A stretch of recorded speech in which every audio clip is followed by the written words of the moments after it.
Hello, thanks for being in a new video. This time I have full review of the VIVO V30. Let's get started.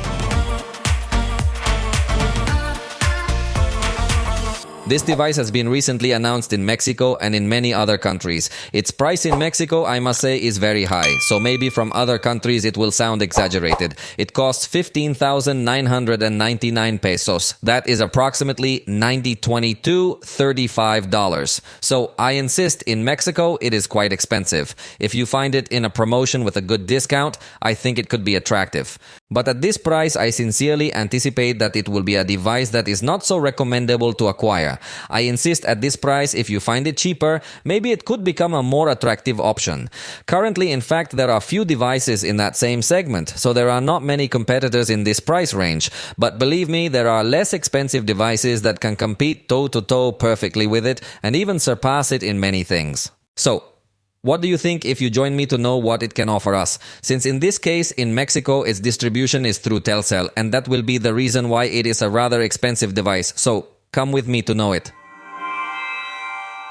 The attraction of its front design will undoubtedly be the reduced bezels and especially the curved screen. Undoubtedly, this is something that can indeed look like a device of this price in which it is being distributed. Although they are not completely symmetrical bezels, as the top and bottom will be slightly larger. But in general, we can say that it does have an excellent use of the front, with the screen being the great protagonist.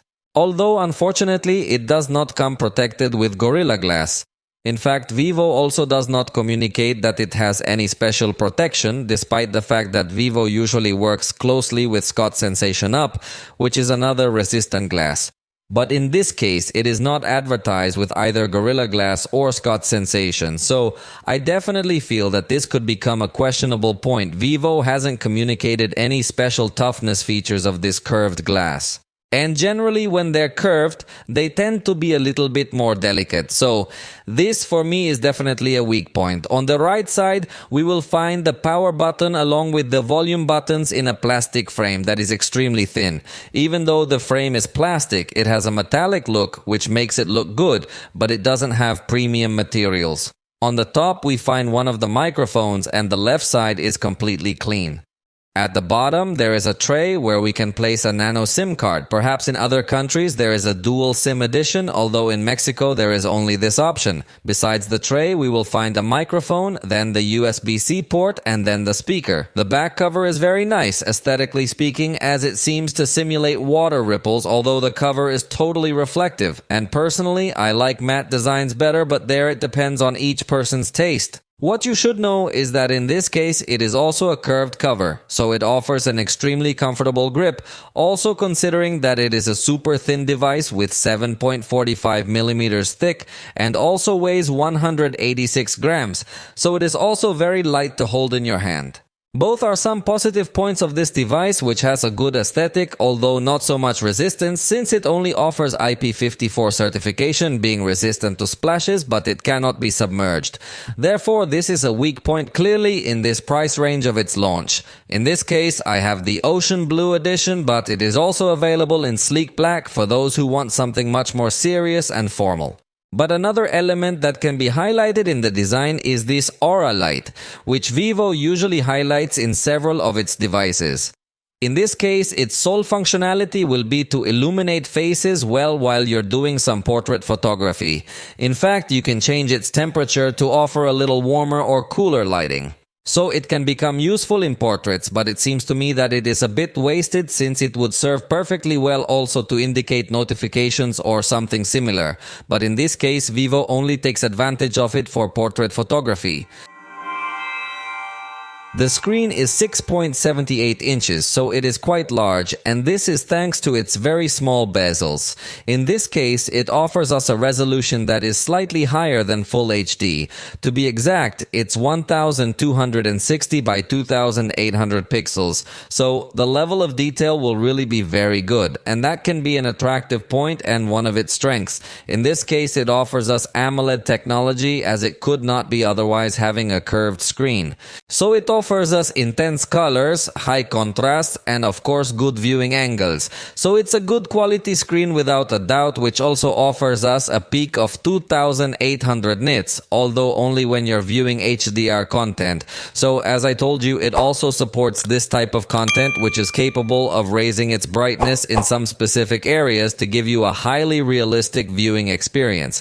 And this is a feature that is generally only seen on high-end devices. So the experience when viewing your pictures, believe me, it is very pleasant on this screen.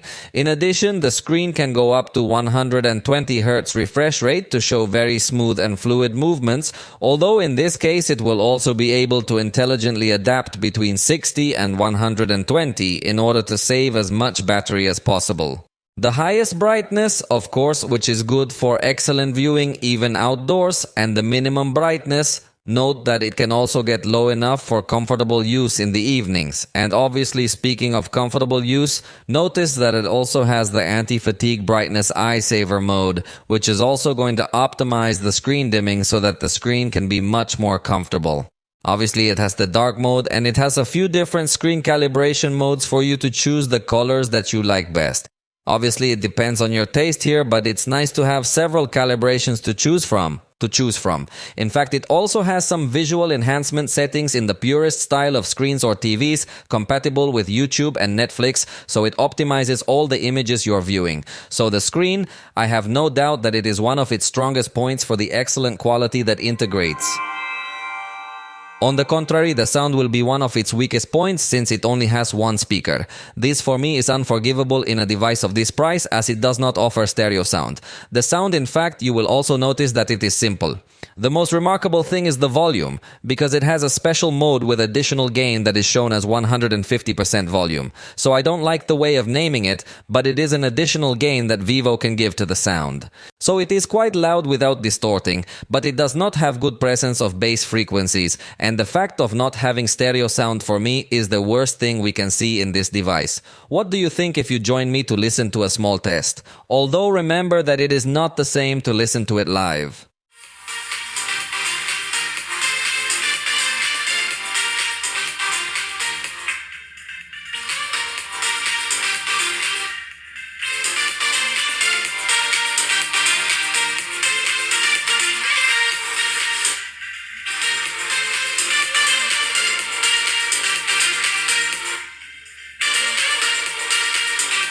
In the sound software, notice how it has the option to enable or disable this special audio boost that you can have. But one thing I like is that it does allow you to modify the volume individually for each of the applications. So if you have multiple apps playing at the same time, you can perfectly adjust how you want it to sound.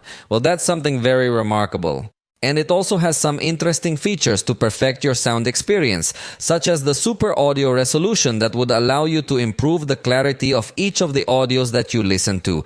You can also more or less customize how this audio is going to sound based specifically on your ears or your headphones, and it has a super audio feature which is sort of like Dolby Atmos for an immersive sound experience. But as this ad points out, it's not available with the speakerphone, but only when you plug in headphones. In fact, as you'll notice, it doesn't have an equalizer either, which is also considered a weak point. But one good thing is that it has this audio redirection function that allows you to transmit to some Bluetooth speakers the sound of certain applications and keep the rest of the sounds directly on your cell phone. So that, for example, at some party you can be listening to music on your speaker, but you can also listen to some WhatsApp audio directly on your cell phone without everyone hearing it, so it seems like a pretty useful feature. As you already noticed, it doesn't have a headphone jack, although this is common in expensive devices, so you will have to use wireless headphones or a USB-C adapter.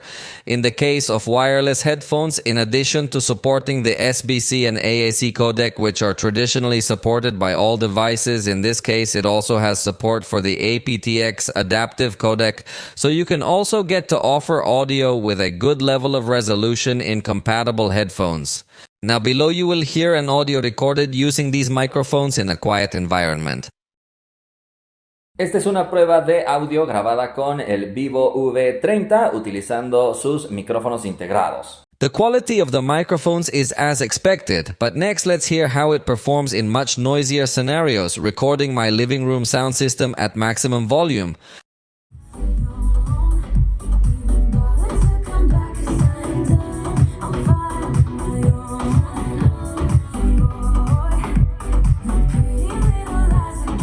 definitely that. In overly noisy environments, the louder beats could cause the rest of the sound may be captured a bit lower, so I feel like it doesn't have as much quality as I'd like. The front camera, there is no doubt that it will be of its most attractive points because it has a high resolution sensor with 50 megapixels plus a very good aperture, considering that it is front camera reaching f2.0. In fact, it also has autofocus, so in every aspect this camera looks very attractive. In this case, you have to set up some quick aperture gesture, as by default it comes only with the lock screen shortcut that all devices include. But if you go in the settings to the shortcut section, notice how we can enable this quick action to be able to open the camera by double tapping the volume down button. So this way we could get to quickly access the camera, but that's only going to work when you have the device locked. So if you're in any other app and you quickly want to open the camera, there's no shortcut to help you with that. Here on the front camera, pay attention because it immediately goes into portrait mode.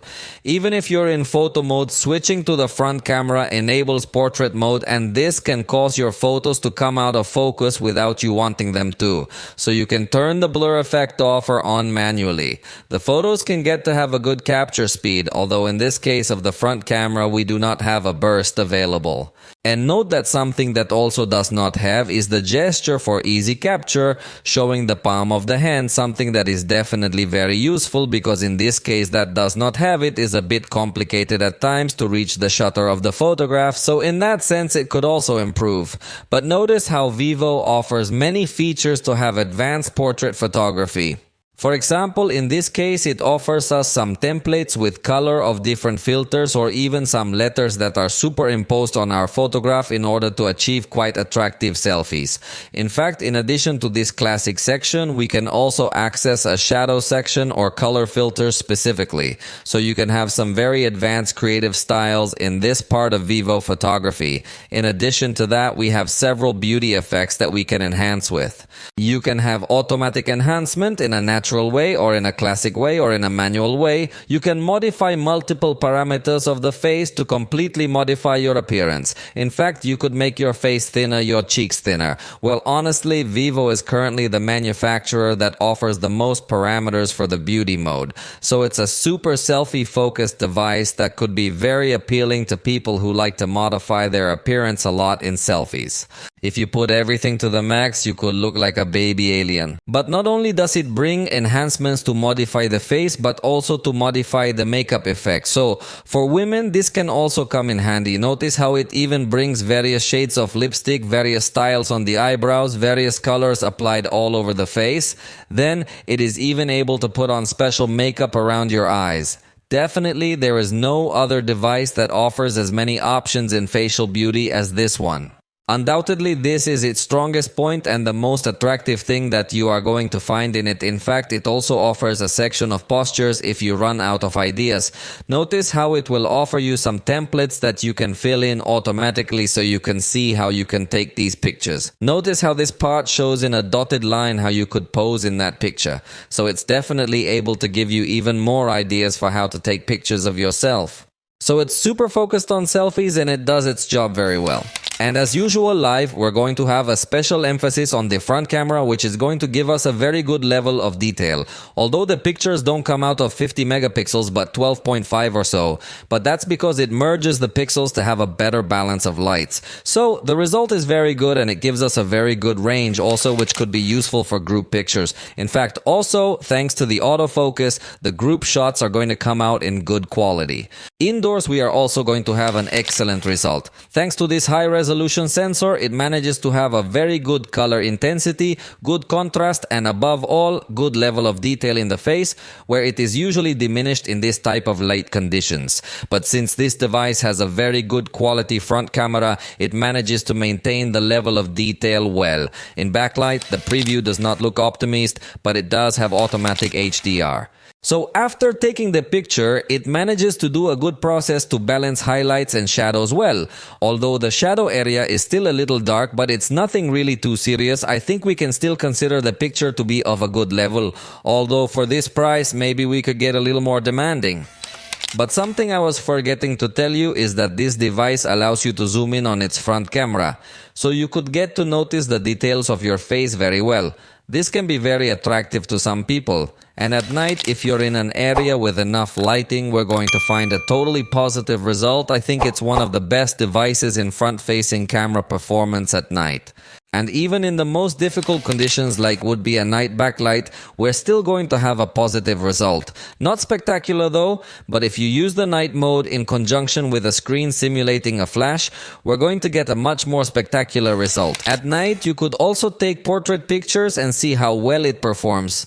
The bokeh effect is quite nice in the background, and portraits in the daytime also come out in a very nice way. Notice how the bokeh effect is very professional, and the edge detection is also going to be good, although not 100% accurate, but I think it can still pass as a good result. Plus some parts of the foreground that aren't people, it can also manage to keep them in focus, although not 100% accurate, but I think it does get to perform positively in portrait photography. On the back is the 15mm ultra-wide camera. It is not exaggeratedly wide, but note that it does have autofocus, so it can be useful for macro shots as well. It's 15mm with 50 megapixels and f2 0-point aperture. And then we have the main camera of approximately 23mm with 50 megapixels as well and f1.88 aperture, plus autofocus and optical stabilization. So in both cases we see high resolution sensors, which I really like. That's why I can forgive that the third camera is only 2 megapixels deep without much sense. Although then I remember the price at which it is distributed, and that depth camera is completely superfluous. They would have invested that money in stereo sound. Next, we are going to do our traditional test to try to capture number 3 and test the capture speed that this device can deliver. I'm going to take 2 tries to be sure I've got it right, so let's wait for this number 3 to happen again. Note how the capture speed is quite slow, almost half a second passed after I pressed the shutter on both attempts. So this is not a device that is characterized by a very snappy capture. In fact, if we hold down the shutter, we can also start capturing a burst of up to 20 pictures, and the truth is that it is a very slow burst. Also, again, it seems to take half a second to start this burst, so it can become a bit difficult to capture the exact moment with this device. But notice how it offers us some lighting styles. You can have a vivid mode, another textured mode, and finally a natural mode of your photos, depending on which setting you like. In my case, for all our tests, we use the default setting. Notice that it also has a button to activate some color filters that you can have to give a different style to your photos, and in fact, you can also modify their intensity. But again, the highlight of this device will be its portrait photography for all the modes it has integrated. Notice how in this part we can activate the special aura light that we have on the back, and notice how in addition to being able to turn it on, it allows us to modify the color temperature to give a much warmer or cooler effect depending on the lighting you want to achieve. But in addition to this special lighting, again, it's going to offer us these special color filter options that we can achieve here, or also the color filters that we saw from the front camera. In addition, it also has all the beauty options that we already saw in the front camera to modify the face, and also the poses are included to achieve a good photograph. So it is very focused for people who like portrait photos with different poses. Finally, notice that it also enables super night mode in portrait photos, which is something uncommon in devices, so again a strong point. The device allows you to touch the screen to adjust the focus and exposure, but if you want more advanced manual adjustments, you can enter the Pro mode, where you can adjust among other things the ISO, which you can raise up to 3200, or the shutter speed, which can be up to 32 seconds. It also allows you to modify the white balance, the type of metering, among other things. And of course, it does allow you to capture photos in RAW for further development, which is a very good thing, although it is expected in this price range. Finally, for smart capture, notice how when you focus on a document, it will only suggest you to enter the special document mode. So you have to do 2 steps before being able to scan these sheets. In this case, it also does not have an optimizer to give a different color style to the scan, but you can send it to print from the share menu, and with this option you could also export it in PDF if you see it necessary. And finally, to scan QR codes, note how it is not able to do so from the main interface of the camera, but has a shortcut to Google Lens in the upper left corner through this tool. Finally, you are going to be able to do this scanning so you can do the quick actions. For moving pictures, it also does a good job of both the main camera and the ultra-wide camera, keeping moving objects pretty much static, so in that sense it does a good job. In perfect light conditions, you will obviously have the best result, and in this case it seems that the main lens has a good quality. You don't get to notice much distortion or chromatic aberration at the edges. So the result is definitely good in that sense, and it also has a good color rendition. The ultra-wide camera maintains a very similar color rendition, although in this case we do notice a little more distortion and chromatic aberration at the edges. So the lens is not as high quality as the main lens, but if you don't get picky about these details, you'll get a good picture. However, in the price range, this is definitely not very nice to see.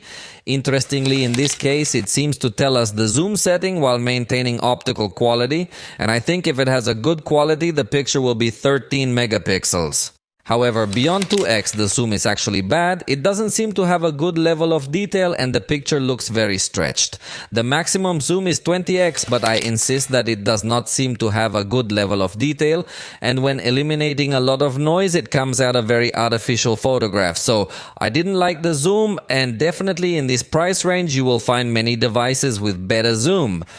Indoors, both the ultra-wide camera and the main camera have very similar color rendition and also do a good job of handling noise. Even in the darkest areas, you get to perceive excellent quality. So in these lighting conditions, the main camera performs a little better than the ultra-wide camera, but you don't feel that much difference, so both cameras do a good job.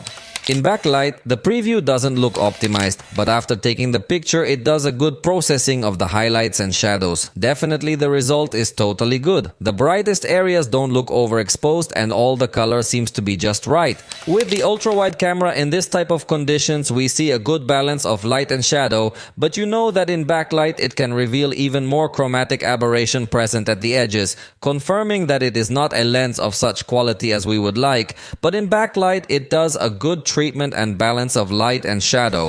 At night, it also does an excellent job balancing perfectly even the most illuminated areas, which is one of the most difficult areas in night photography.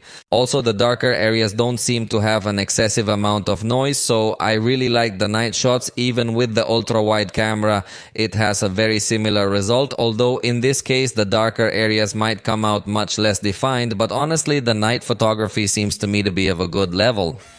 And in darker areas without any light source also have a very positive result. It seems to me that manages to keep well the textures and colors with the main camera, although with the ultra-wide camera can get to suffer a little more in the interpretation of colors. With the night mode can improve a little in the ultra-wide camera, and note how also the darker areas seem to be sufficiently well worked in the treatment of noise. The main camera has a very similar result to what we had already seen, so the night mode is not so necessary, but in this case from the automatic mode we have an excellent result, so that's positive. In extremely dark situations, notice that the preview reveals to us pretty much how dark this condition was, and notice how the device managed to capture quite a bit of light in this photograph in auto mode. Obviously it doesn't have as much level of detail, but believe me, the situation was very dark. The ultra-wide camera is not as capable of taking that kind of picture in such low light, but if you use the night mode you might be able to capture a little more light. However, it will not be a good picture, although I insist that it was a very dark scene, extremely complicated. The main camera does manage to focus on close objects for good macro photography, so we have a good quality in each of these photographs. Ideally, you'll want to zoom in 2x's if you want to get a little bit more even focus, so you can notice a good level of detail in these small objects as well. So I think the quality of these pictures is very good, so even though you don't have a macro camera, you definitely have very good capabilities in these kinds of conditions. And if the ultra-wide camera doesn't seem wide enough, remember that you have the panorama mode available, although you can only use the main camera in this mode, so you don't have so much vertical range, but you can get a lot of information horizontally. And finally, the portraits will come out with a lot of quality. I think this is a specialty of VIVO. Note how it manages to detect the foreground very well to differentiate it from the background, applying a very nice bokeh effect.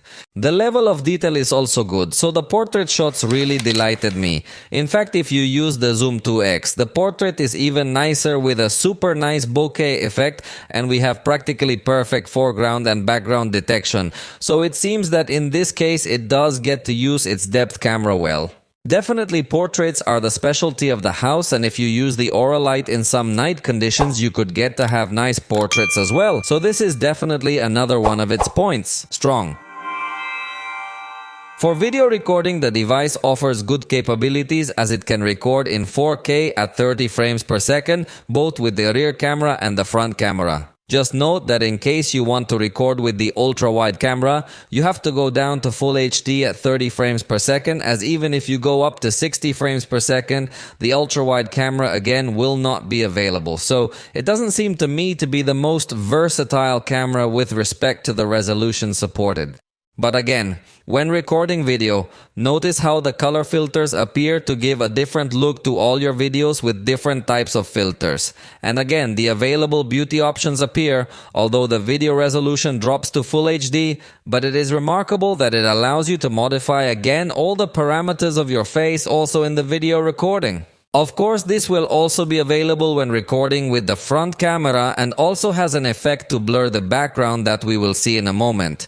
When you are recording your video, you can take pictures, you can also pause and resume this recording, and you could even turn on the aura light to better illuminate your videos. So it's very handy in this sense, although it doesn't allow you to rotate the front camera.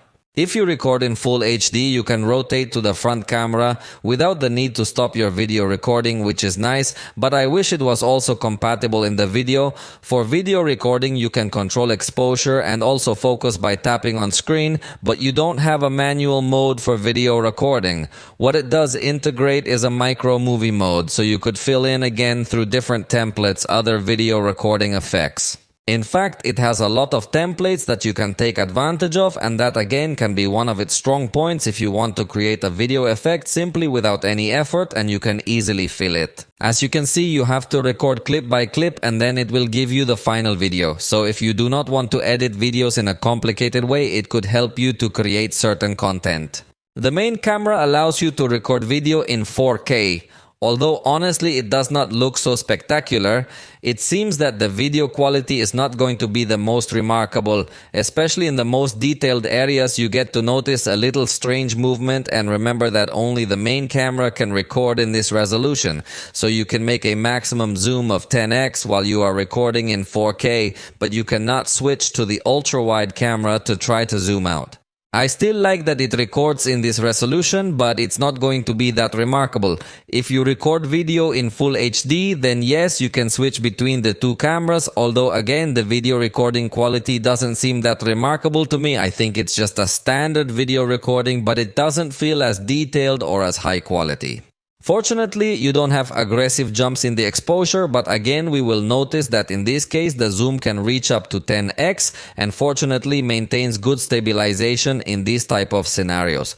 Indoors, it does a good job of handling noise, especially in darker areas. And note that in this case, when switching between the ultra-wide lens and the main lens, we won't notice such a drastic change, although it is noticeable. In fact, the prime lens will obviously have a better quality in this kind of conditions, and I remind you that the prime lens can record in 4K, but you would need to stop the recording and start it again if you want a better level of detail. Interestingly, in this setting where there is not as much illumination, I like the result a bit better compared to shooting outdoors. In backlight, you notice that it is not able to balance well the illuminated areas in the dark areas, as it will give priority to illuminate the face, so it is not so recommended to record in this kind of conditions. It is best to record with the light from the front and not from behind. With the ultra-wide camera has a very similar behavior, although it seems to have a balance of lights a little better because in this scenario does not seem to give priority to illuminate the face too much. And at night, the ultra-wide camera, as we saw indoors, manages to handle the noise very well, although there are some moments where the noise is more visible, but there comes a time where it seems to blur it in a better way. Although in this scenario, I did see some more aggressive jumps in the exposure, and especially in the darker areas, it's very curious behavior, because there comes a time where they begin to appear details that were not there before. So recording in this kind of darker conditions doesn't seem to be the most appropriate. With the main camera, we are going to have a little bit less noise, and obviously, as you already knew, we have more detail because it would support recording in 4K. However, it is not as capable of balancing highlights and shadows, although this condition is definitely the most complicated. But this main camera will be adequate for recording in the darker scenes if you want to have better color and better level of detail, unlike the ultra-wide camera. The stabilization with the main camera is good enough if you are walking. Even if you're running, I think it manages to control those movements very well when you're shooting in 4K, so I think this is a positive point, I have no doubt about it. And with the ultra-wide camera, we have a very similar result. Even when running, I think it manages to stabilize well, although I already anticipated that the ultra-wide camera does not have a video quality so remarkable. On the other hand, if you activate the super stable mode with the main camera, you can have a good video quality, but I do not find the stabilization exaggeratedly attractive. This camera will have a sufficiently agile focus. Note how when I appear in the scene, if it is able to focus me with speed, even though I move away or approach, also seems to have a sufficiently accurate focus. In this sense, it does not seem to have problems, and something that I find curious is that it also has portrait video recording, although it is in full HD at 24 frames per second, and honestly, it does not seem to be a result of such quality. So it is not so advisable to record with this effect if there is a lot of movement. Curiously, when I move away, it focuses on the rest of the environment and blurs me, giving a rather strange result, but at least it seems that it does change the intensity of the blur when I move away or get closer. But it should definitely be corrected, and notice that it is able to keep some objects in focus at certain times. So as far as I can tell, I think it's a mode that can really stand out. The fast camera of this device can go from 15x, which seems very fast for movements of people, but it can go up to 960x, so you could record landscapes in a much more spectacular way, or the movement of some plants or nature. Whereas slow motion can be at 120 frames per second if you are recording in full HD. So that's an acceptable slow motion, and in case you want an even slower camera, you can go up to 240 frames per second, but it will only be in HD. So the level of detail is not as high, but you do have more slowness. It is up to you as a user what you prefer. The front camera has a good recording quality, although if you want to enjoy the maximum range, you must have off the stabilization that in this case is called steady face. With the stabilization off, you will obviously have a little more movement, but I insist you have good amplitude to appear well with the panorama behind. In addition, the fact of having autofocus allows you to zoom in on objects, and you can even zoom in so you can show tiny objects to the audience, and that is a point that very few devices allow. So this can be a very attractive option. However, the backlit recording does not stand out because it will give preference to illuminate the face, sacrificing a lot of the illuminated areas, so it is not recommended to record in this type of conditions. So it is a front camera that has its strong points, but it is not totally perfect. In indoor scenes, I like that it handles noise well. It also seems to maintain good color saturation, and this in conjunction with a very wide lens really can be very useful for recording in a variety of lighting conditions. In fact, note that at night it also maintains a good level of detail. It seems that if you have enough artificial light, you are going to get a good result. In fact, it handles noise very well in these types of scenarios, but let's do an even more complicated test by turning off the lights to be in much denser darkness, and notice that in this case there is more noise present, and obviously it doesn't have as much light gathering capability, but this is normal. Although I have seen other devices, very few but even cheaper, that have better quality front camera at night. As a curious fact, the front camera does not include a fast or slow motion mode, but the device does include a dual recording mode that is in full HD, so you can show both the front camera and the rear camera at the same time. In this case, you can count on a picture-in-picture mode, although it does not allow you to move the frame, but fortunately it does keep focus and zoom enabled, so you have a good versatility in your recording. However, if you want to move the frame, you do need to stop the recording and restart it in a new position. It also has split screen mode in this dual recording, and I insist that it keeps the focus and keeps the zoom available. In fact, you don't need to have the screen exactly in half, but you can reallocate the space, but you must stop recording before making this change. And interestingly, it also allows us to record with the ultra-wide camera and with the main camera to zoom and notice how the full panorama and detail at the same time.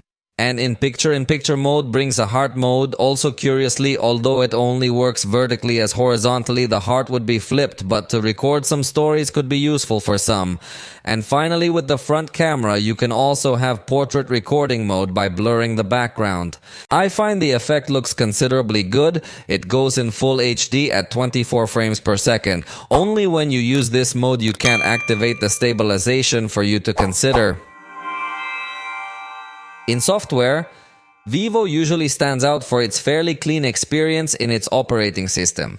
In this case, it comes with Android 14 and the skin called Phone Touch OS. Regarding updates, Vivo promises 2 years of software updates and 3 years of monthly security patches. So let's say that the policy is more or less good, but in this price range, we would definitely demand something better. Vivo has a very clean system that in this case brings an app drawer and also a widget drawer for you to explore. Some of them are fully customized by Vivo to give a very nice home screen experience. Vivo also offers some additional features like Always on Display, also known as Always on Display, with various styles and cover art. We definitely have a good experience. We can get to customize in some way this cover, although we do not get to offer too much information related to notifications because as you see, you can only enable some applications to appear there, but not all are available. We will also find a theme section where you can curiously enter to download more themes to customize your whole experience. Definitely this could also be an attractive point in this device that has a good level of customization. But since we are talking about customization, note that Vivo allows you to modify practically all the effects and transitions of its operating system. In fact, it even allows you to activate some ambient light effects while you are listening to music, modify the transitions to the main screen, or when opening an application. In fact, it also allows you to change the animation of the fingerprint lock, facial lock, all kinds of locks, and it is definitely a super advanced experience in the selection of animations. You can even change the charging animations or when connecting a USB device. So I insist that the experience is super advanced in terms of customization. We are also going to find a smart sidebar that, as you realize, is quite handy. It actually has a very nice animation and allows you to open apps in a floating window mode. Although in this case, it only allows you to open one application at a time in this format. But the remarkable thing is that also Instagram and YouTube are supported. However, I do wish more apps could be run at the same time in this format, as opening one by one doesn't give you much more productivity. Fortunately, you can resize this type of applications, but I insist that it would be much better to let us open several applications in this format. Obviously, you can also open the apps in a floating mode from the recent apps menu, or you can select the split screen mode and thus split the screen very easily. These apps remain linked even in the recent apps list, so the implementation is very good. The device also includes some other shortcuts and gestures that are going to allow you to enhance your experience, like swiping 3 fingers upwards to be able to open some apps in a split screen mode. Or interestingly, you can also drag apps straight up to open them in a floating mode. So it has several gestures that can help you interact with your entire device. Also a gesture to swipe 3 fingers down and take a screenshot with multiple options available as well for an extended screenshot and other things. And the traditional smart motion functions like shaking the device on the lock screen so you can turn on the flashlight. So that can become useful as well. Also quick actions, or what do you want to happen when you have the power button pressed. It also has this tool for easy touch so you can show more shortcuts and tools with a simple button. And we will also find a beauty mode for WhatsApp calls, which is rare on mobile devices. So if you like to look well retouched in your facial beauty, you can achieve it also in video calls. And we will also find some other options such as instant notifications so that the flash turns on when you receive a call. Or you can program the power on or vibrate mode or airplane mode to automate some light things on your mobile device.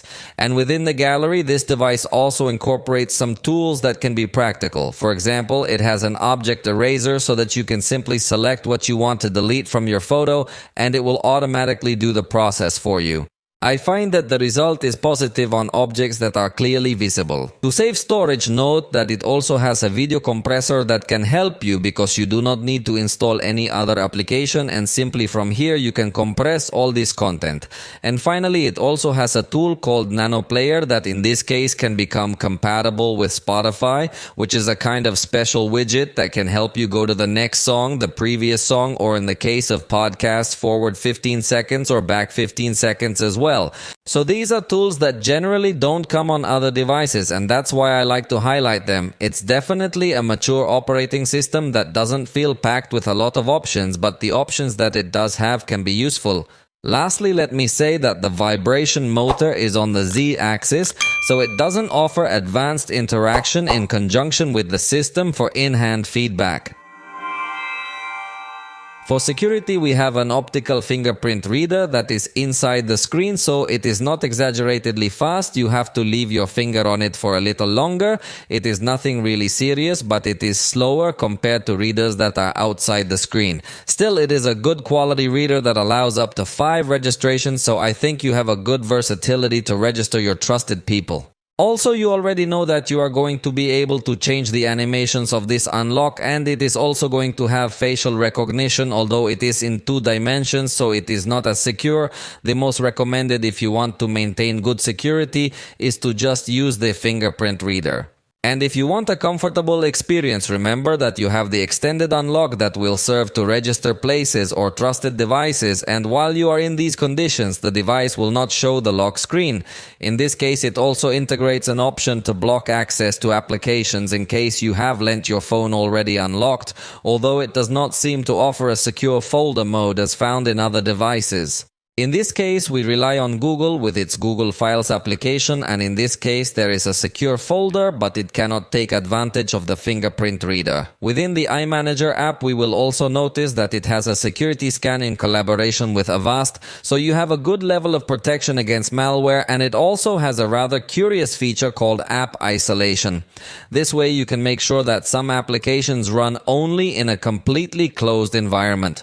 And if you happen to lose your device, in this case, you will be completely dependent on Google's implementation, so it's not that advanced an implementation compared to the iPhone or Galaxy or Xiaomi devices. And finally, it offers digital wellness controls for you to see the consumption you are having time in different applications, or so you can manage your children's devices. And remember that by pressing the power button 5 times, you can enable an emergency call. The battery has a capacity of 5000 milliamperes, but in this case I have to tell you that it did not perform as well as I had hoped. You know, I do several tests to try to give you an estimate of battery life, and in this case, in my most extreme test, which is an intense drain with multiple calculations in the foreground, this device endured 3 hours and 4 minutes. That's less than most devices support, so it doesn't really strike me as being remarkable in this regard. Possibly the processor just isn't that efficient. And in my second test running this drainer in the background while playing videos from YouTube, it held 7 hours with 8 minutes, although I must say that I was constantly closing this app in the background. So it has a very aggressive management of the apps that are running in the background, and that could also play against it in some use cases. For example, if you like some apps to be uploading content while you are doing other activities, this device could end up closing them constantly, and that, I insist, can be a bit annoying. Fortunately though, here you can manage how you want these apps that are running in the background to behave, whether you want to allow them at all times or you want to restrict their use. So the battery I think is average. I don't find it very attractive, but fortunately it does have a battery mode in a traditional way, or also a super saver mode for emergency occasions. So I think that through software it does compensate that the battery may not be so spectacular, but with these modes you could extend that lifetime. With regard to charging, note its 80-watt flash charge charger that does come included in the box. This is definitely a strong point because it is a very fast charger. In 15 minutes it recovered 41% in the test I did, in 30 minutes it recovered 75%, and the full charge it finished in only 42 minutes. So it's a very good charger and easily its strongest point. Although in this price range we could already ask for wireless charging, but it doesn't integrate wireless charging and it doesn't integrate reversible wireless charging. And with respect to battery care, note that it does have smart charging that can learn your charging habits so that it can charge more slowly if you are one of those users who leave their cell phone plugged in for a long time. And you could also turn off fast charging, plus you can visualize what is the health of your battery, which in this case is still at 100%. This can be very useful if you are going to buy the device used. Now let's talk about connectivity, since in this case it does support connectivity to 5G networks, and notice how it has a section for you to manage which applications can connect to the internet using your mobile data plan and which applications will only do so using Wi-Fi networks. So in that sense, the experience is completely fine. However, in this case, it does not offer eSIM support, which would be an interesting feature in this price range. And with respect to Wi-Fi networks, it offers Wi-Fi 5, and in this case, again, it can fall a little short in download speeds, although you know that this will depend a lot on your internet provider and even your router. But even on Wi-Fi 5, I feel it supports very good speeds. What I like is that it brings support for Bluetooth 5.4, so it's state-of-the-art, giving you very good stability connected to your accessories. And it also supports NFC, so you can make mobile payments by simply holding the back of your cell phone up to a bank terminal. And in this case, it is compatible with Google Pay or other banking applications that support this type of technology. Like any expensive device, it does not have support for FM radio, but it does have OTG support for connecting accessories to this port. But what you cannot do through this port is to project the screen. For that, you will have to use only the screen mirroring wirelessly, although in this case, fortunately, it's quite advanced, so it allows you to just project some videos or just some photos or just music, so it's an advanced projection. Anyway, it also has a mirroring projection in case you need it. And of course, it also has Android Auto to connect to your vehicle, both wired and wireless.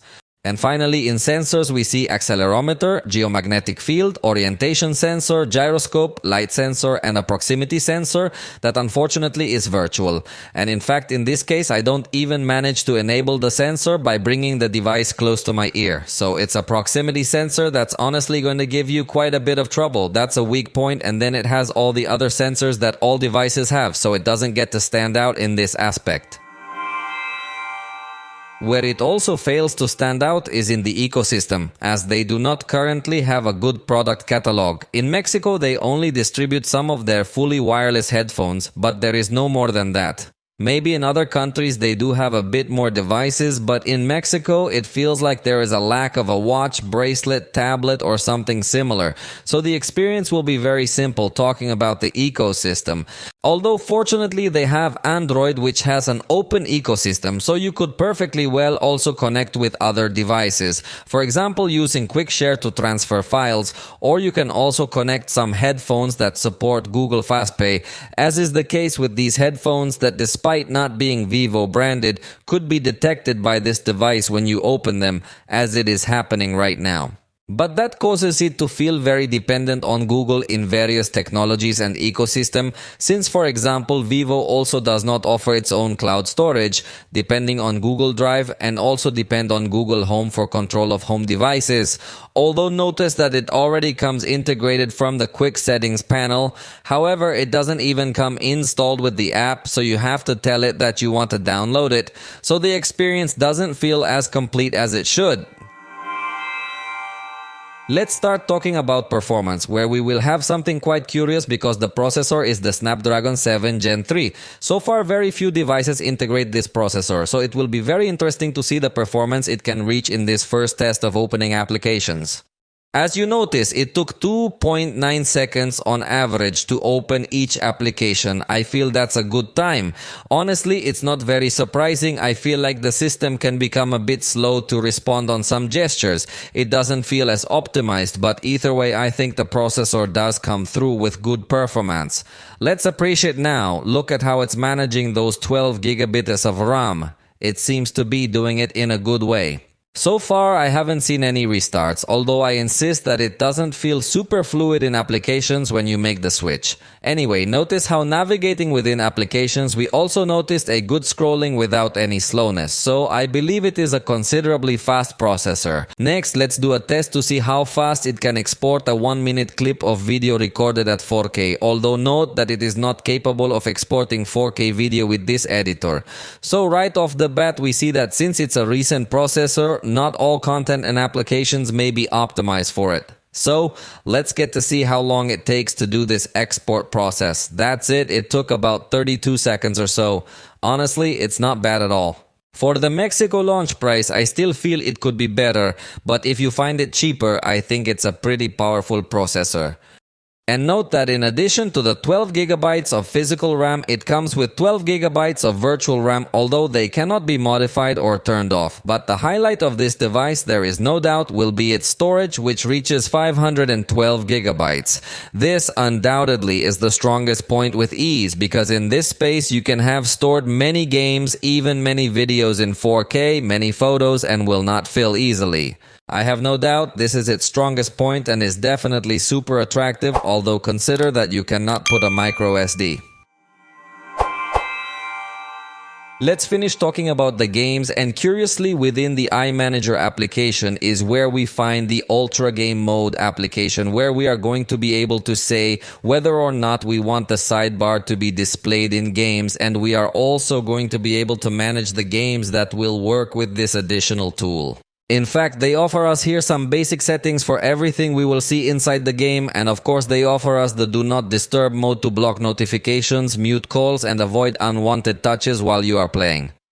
And notice how when you open a game, in this case this side panel will appear where we can visualize the CPU and GPU consumption we are having, as well as see the duration of the game and the percentage of battery remaining.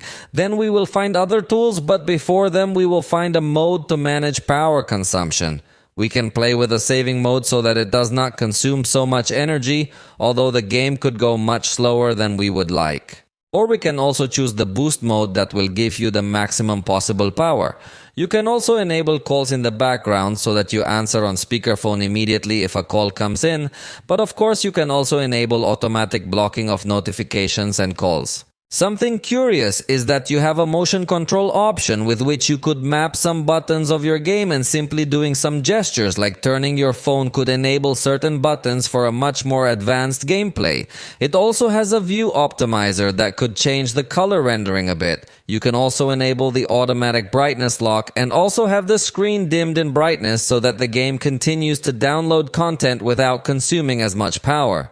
Note that you could also get to open WhatsApp in a floating window to answer messages without leaving the game, and you can take screenshots, screen recordings, or finally edit the entire list of additional options that you have available. In Call of Duty, by default, this device loads the high graphics quality at maximum frame rate, preserving the graphic quality, although it should be remembered that in this case even the Snapdragon Saieti Plus Gen 2 processor already allows the ultra rate, albeit with low quality, but in this case it seems that the processor is not very well adapted because it also does not support so many graphic effects. So it seems to me that it would take a little time to optimize this processor that, as I anticipated, is not yet used by many devices. But omitting the issue of graphics compatibility, you should know that the gaming experience is quite good, very stable, and a considerably low temperature, so you can play with a lot of ease. Definitely this device will give you a good experience in this content. In the Legends game, we changed the auto setting to a high setting according to its price and changed the frame rate to go up to 60 frames per second. And again, in this case, the experience was very good, just a few low spikes at the beginning. I guess when you're loading new textures, because after that the experience is gonna be pretty good when you're playing. It seems that this processor can do very well, although if you record the screen recording might result in some cuts or some frame drops that are not visible when you are playing the game. But then when you watch the screen recording, you realize that there are some minor hiccups. But if you are not going to record the screen, the experience is definitely very smooth and very good. For gamers, I think this device can give you a good performance. In the case of the SpongeBob game, by default, it gives us a high quality with a high resolution, so we kept it at that setting to have an adequate test for its price. And in this case, sincerely, that it did not have a good stability, although we have already checked in other devices that this stage of the game is quite complex graphically speaking, but it confirms that we are not in front of a device 100% focused on gaming, since possibly to not heat up so much it limits its power a little since the temperature remained below 40 degrees Celsius, which is very remarkable. But there were moments where it felt complicated areas with loss of frames and a performance that could not reach a very good stability. So it is confirmed that this device would not be so focused on those who want to enjoy the maximum and perfect gaming experience. Finally, in Henshin Impact, by default, this device gives us low graphics quality, but for the test we turned it up to high at 60 frames per second with very high motion blur. And again, with this setting, it didn't show very good stability, although it doesn't freeze completely, but it just confirms that this device is not totally focused on gamers, but the experience I think is still acceptable. While it doesn't really freeze 100%, it is clear that there are even less expensive devices that will give you even smoother performance, although those devices would be more focused on gamers, while this Vivo device I think is a bit more focused on selfies. And I'm already a little ahead of the conclusion, but it is very clear that it is a device that has very attractive points such as cameras, especially in the section of portrait photographs, and storage that will offer you a lot of capacity. But on the other hand, the fact of having mono sound gives me the feeling that it is a much more economical device, but the reality is that it is very expensive. So it's up to you as a user to decide if you are going to buy this device or if you prefer to look for other options. For the moment, we have reached the end of this video. If you liked it, you know you can indicate it, and we'll see you next time.